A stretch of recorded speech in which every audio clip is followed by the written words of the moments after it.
Guys, tingnan natin si Abby. Nag-aatid na sa bahay ng aso. Ayan guys, ang bahay ng aso natin.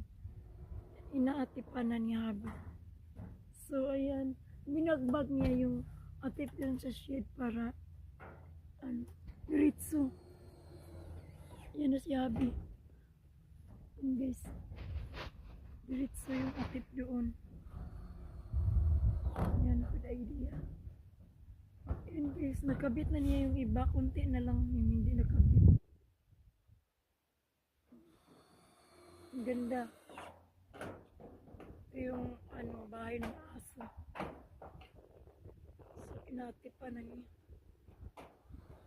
Ayan.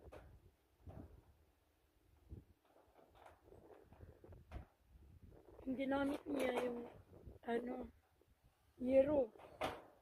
Yero ang ginamit niya.